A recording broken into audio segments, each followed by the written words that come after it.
Hi, besties. It's been a while. I'm back. Yay! Have you forgotten about me? Probably. It's okay. So have I. We are going to talk about my top 5 books of 2025. And you're probably thinking, Katie, it's like February next week. Why are we talking about your top 5 books? Shh. Close your eyes. Shh. It's fine. We're all fine here. Everything's fine. Okay, we're going to go in descending order.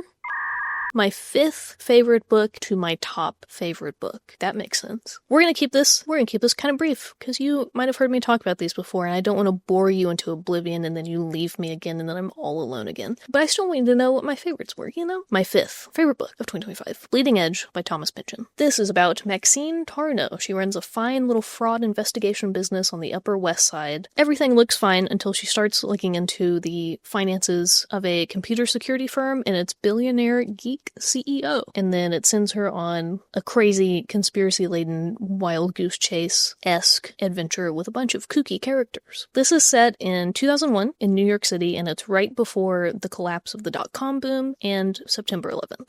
Like all Thomas Pynchon, this is confusing. I didn't really know what was happening 90% of the time. I know nothing about the dot-com boom other than the fact that I know what the internet is. But still, like all Thomas Pynchon books, I found it really insightful, and there were a lot of really true things that are kind of cloaked in like funny little sarcastic comments. And it was just fun. It was a fun little romp, a fun little adventure, but it was also poignant. And Maxine is a great character. She's a lot of fun, like a lot of Thomas Pynchon's female characters, in my opinion.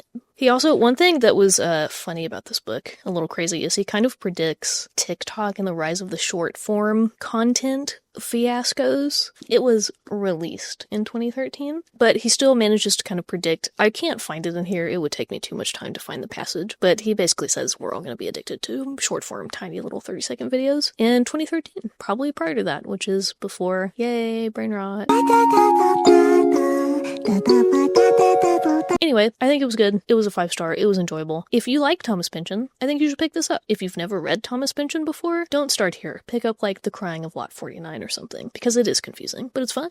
My 4th favorite book of 2025, Jane Eyre by Charlotte Bronte. Bronte. In this book, you follow Jane Eyre from her time with her abusive aunt and uncle. Well, her uncle's dead. Her abusive aunt in this sort of bad family situation, and then she goes to an all-girls school, and that is also not a great time. And then she becomes a governess for Mr. Rochester, who's this like rich guy with a big old house in the moors of England. And it's kind of like her life journey, I would say. You don't get to like the Mr. Rochester, the big hitter part until like halfway through the book, if even that. And this was crazy. This is really big, but it doesn't feel that big. People talk about Jane Eyre like it's one of the more difficult to approach classics, which I get because that's big, but to me it was really easy to get through and read, and it never felt too clunky or like I was going crazy. I enjoyed it a lot. I think Jane is a great character. Mr. Rochester is weird. That man should be on a list somewhere. 5 stars. I enjoyed it. You should read it if you haven't. Do it. What are you doing? What are you even doing right now? Go read Jane Eyre.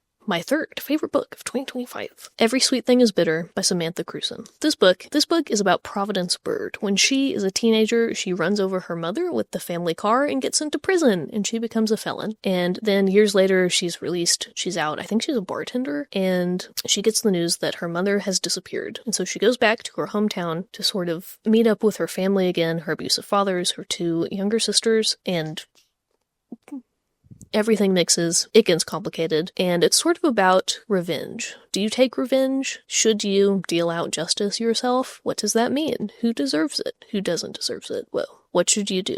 I would say it's a meditation on revenge at the end of the day. I really enjoyed this ending. Without spoiling it, I thought it was imaginative, clever, more creative of an ending. I did not see it coming. I liked it. I like this a lot. I think it's very smart. I think it's very well done. I say, if you don't mind something that's a little darker, because this is dark, then I think you should pick this up. Oh, here's what I said in the original video. It was billed to me as like a mystery thriller. It's not a mystery thriller. If you want a, like, riveting mystery, don't pick this up. If you want a meditation on revenge, pick this one up next. Number 2 for 2025, The Secret History by Donna Tartt. This is about a group of eccentric misfits at an elite New England college who study the classics. They study Greek, the Greeks, etc. And then they kind of slowly slip into obsession, corruption, betrayal, and evil. I thought this was really well done. I really loved the Goldfinch. If you like the Goldfinch, what are you doing? Pick this one up. That should be easy. I like it. Donna Tartt meanders sometimes, so I think inevitably you get certain points where you're like, we're spending a little too much time here, we should move on. It was the same in the Goldfinch. There are parts I think could have been cut down a little bit, but really nice. The writing is great. I also view this as sort of a reverse hero's journey. So it's you sort of follow your character Richard, and instead of taking the hero's journey like Frodo in Lord of the Rings and becoming good and fulfilling, the sort of hero's path, he's sort of going the other way, and he's doing the opposite of all of those things. And I really thought that was interesting. Yeah, I don't know. I feel like everything that you could possibly say about this book has already been said, so we'll keep it short. But if you, like me, have seen this, have seen everyone talk about this, and you still haven't picked it up, I think you should pick it up. It's really nice. It's good, in my opinion.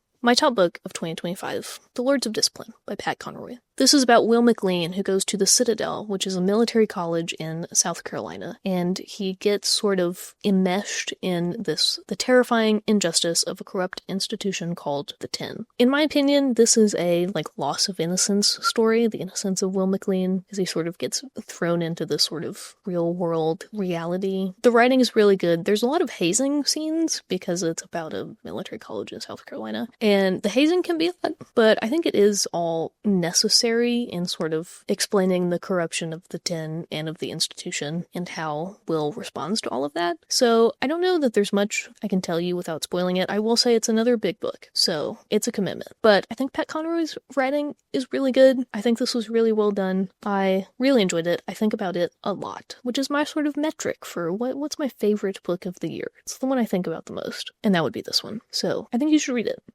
Those were my top 5 books of 2025. Have you read any of those books? Would you read any of those books? What was your top book of 2025? I have so many questions for you. Respond. Tell me in the comments. Give me your thoughts. Don't forget to like and subscribe before you go away. I'll see you in 2 months. Just kidding. I'll see you in a week. I'm going to be posting every week from here on out, and if I don't see you here, I will come find you.